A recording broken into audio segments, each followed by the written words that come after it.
Hello everyone, welcome back to another video, and today we are going to discuss the topic testing, software testing to be specific. We'll be covering the three main ideas, which are testing methods, how to complete a testing process, and how to design an effective test case. We're also going to start with the requirement analysis and then move on to test planning and then test design, environment preparation, execution, bug tracking, retesting, regression testing, and finally the test report. So I just described the whole thing. Let's get into it. Common misunderstanding of testing is that the only purpose of testing is to find bugs. So I'm not saying that bugs are not important, but it is not the final goal here. Testing, when we test, it means that we are creating a reliable evidence of a thing that is working. So that should be our goal.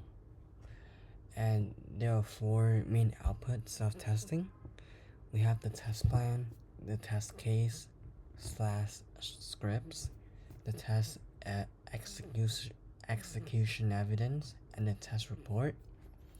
So for the test plan, it defines the scope, the strategy that is going to be used, the test type, the environment, for example, like OS, like what operating system or how many, like define the hardware and software that is being used for testing, the schedule and the decision criteria, and second, the test case / scripts describe how the test will be verified.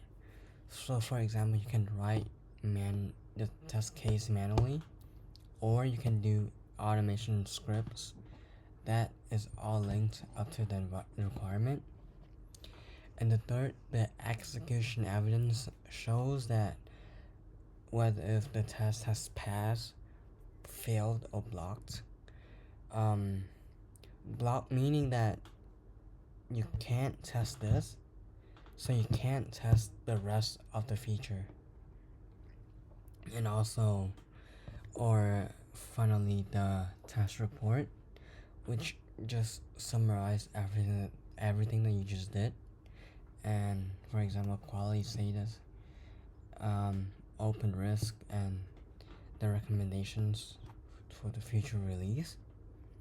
So you notice the flow here that goes from requirement, evidence, and then decision. So every important test should be connected to a requirement.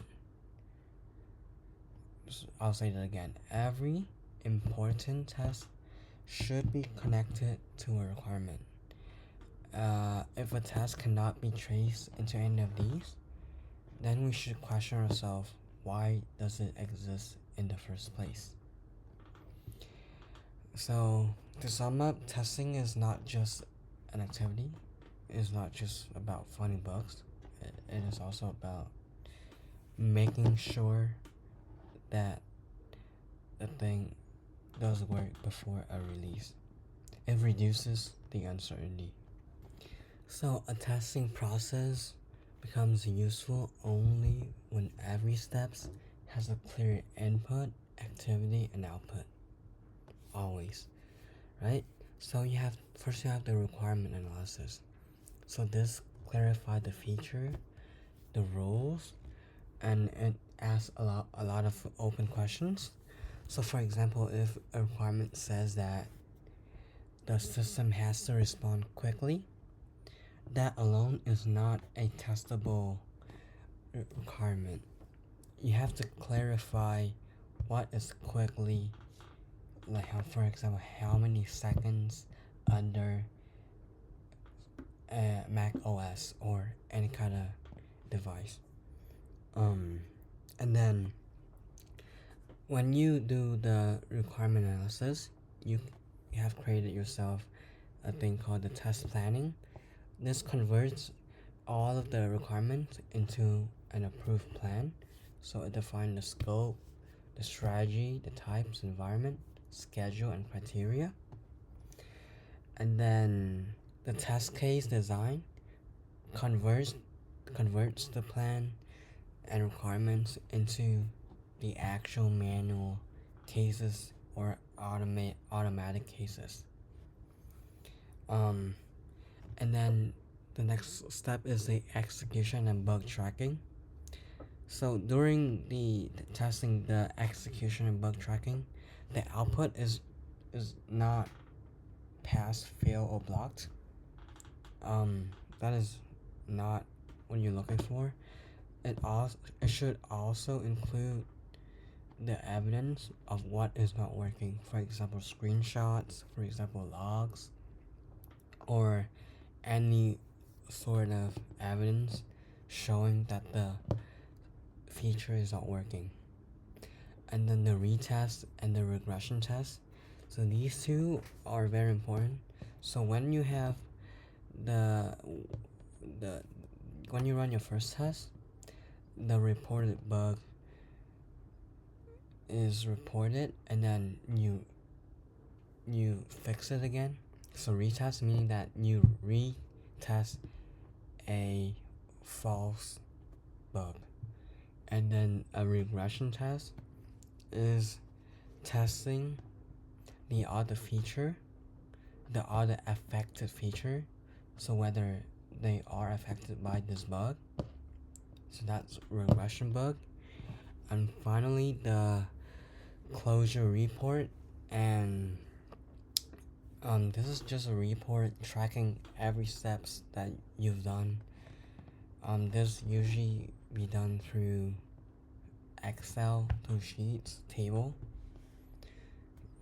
And yeah, these are the 6 steps of testing workflow.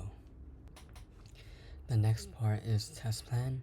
So test plan is just straight up mean what must be defined. So in a test plan, you have the scope, and it is what will be tested, and out of scope meaning what will not be tested. So understanding these are very important because the tester want to know which part they have to test to write the test case for, and which part they don't have to write.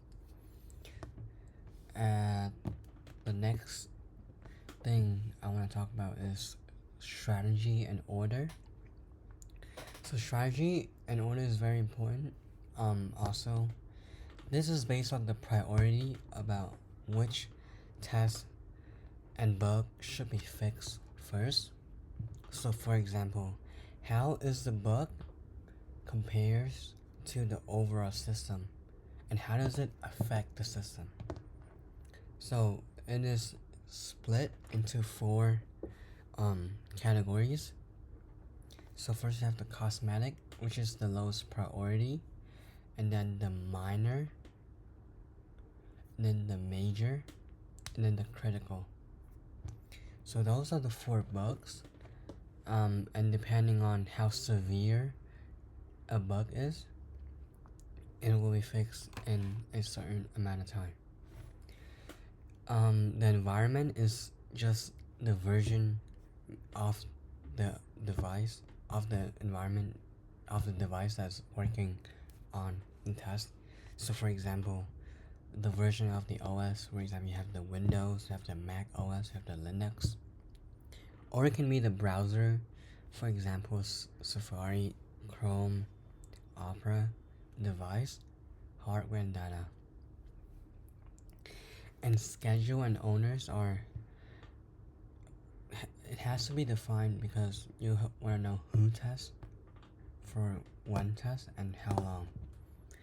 And the criteria is just what criteria you have to meet before start testing or stop testing. So have the entry, the exit, the rejection, and the acceptance threshold. And lastly is the risk and assumptions. So knowing the limitations and product areas with higher risk. So these are the testing levels for a software product.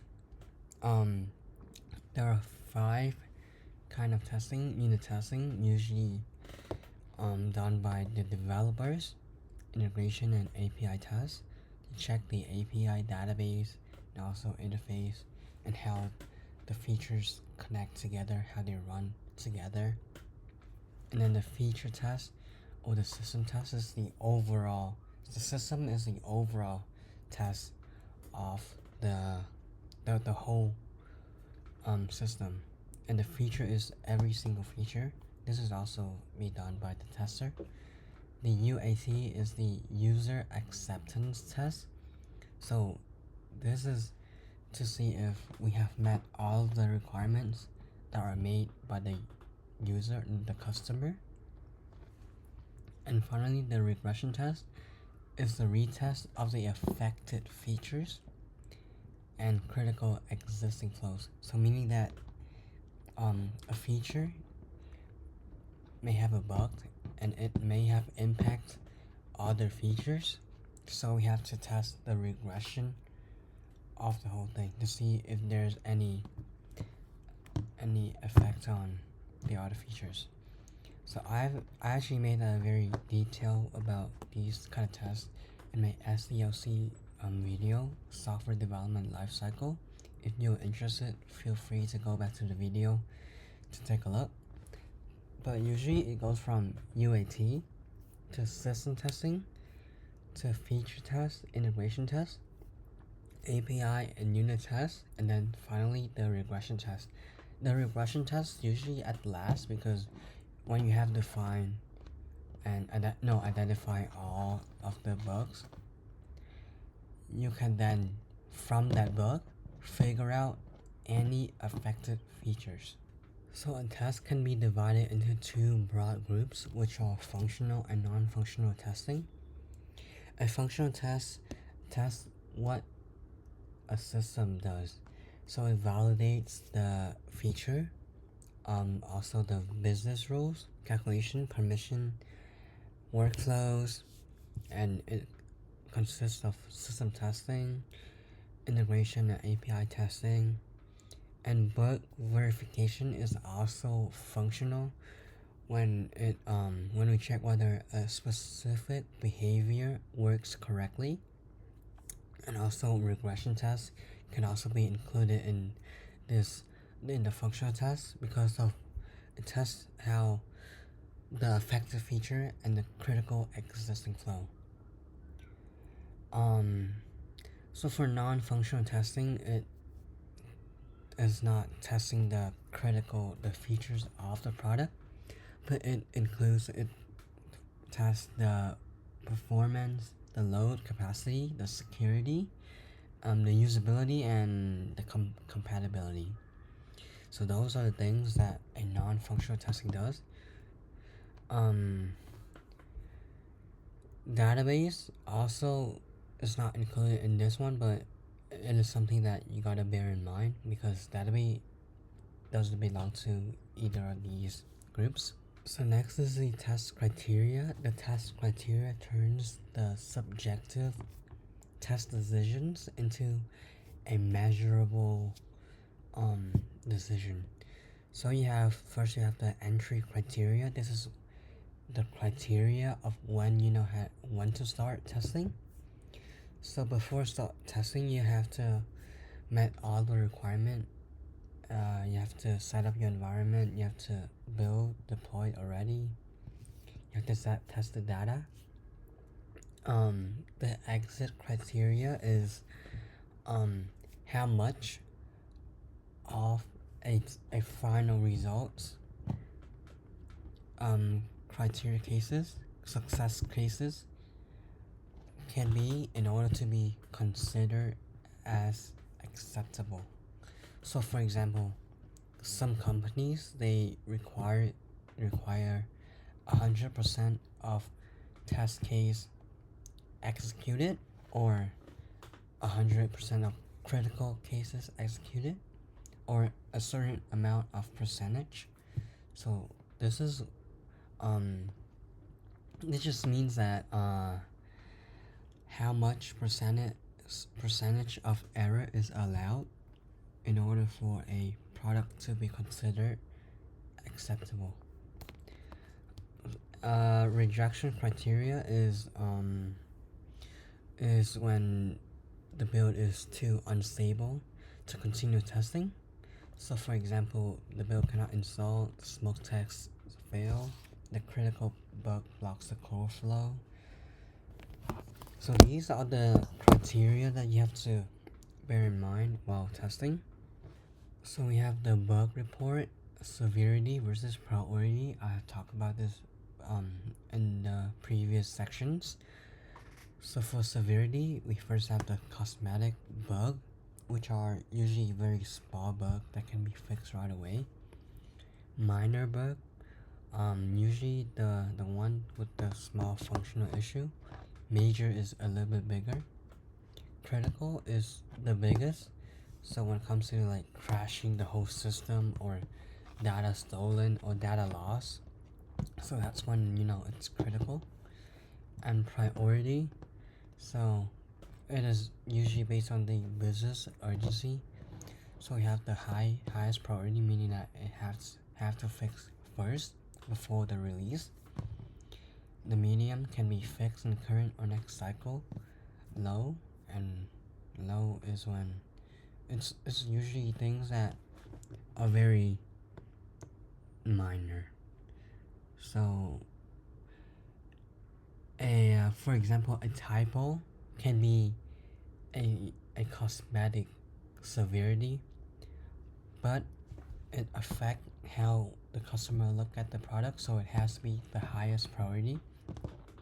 So the priority can differ from the severity, right? So I have the example down below. The app crash during payment. You have the critical severity and high priority. And typo on a rarely used screen. So this is cosmetic severity with low priority. But if typo on a always used screen, it will be cosmetic severity and high priority. Lastly, we have the test report and closure. So we have the execution status, which is pass, fail, blocked, or not run, so which is not done. The bug summary, so what is the bug about? Maybe probably the evidence, the video or screenshots or description, whatever. The quality risk is the unfixed bugs, the incomplete coverage, and environment limitations.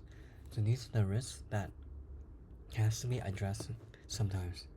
Recommendation is not really required, but you can add on to that. And after test, we have to understand what we have to improve in future design testing or automation. So a pass in a report with hidden open risk is misleading. We have to state the risk clearly to let the stakeholders know that if they accept them or not. So this section sums up my video on testing. The key takeaway from this video is to understand the 6 progress of testing. We have the requirement analysis, test planning, test case design, execution, retest and regression, and then report, which is the last one. If you find this video interesting, please drop a like and comment. Please stay tuned for more tutorial. Goodbye.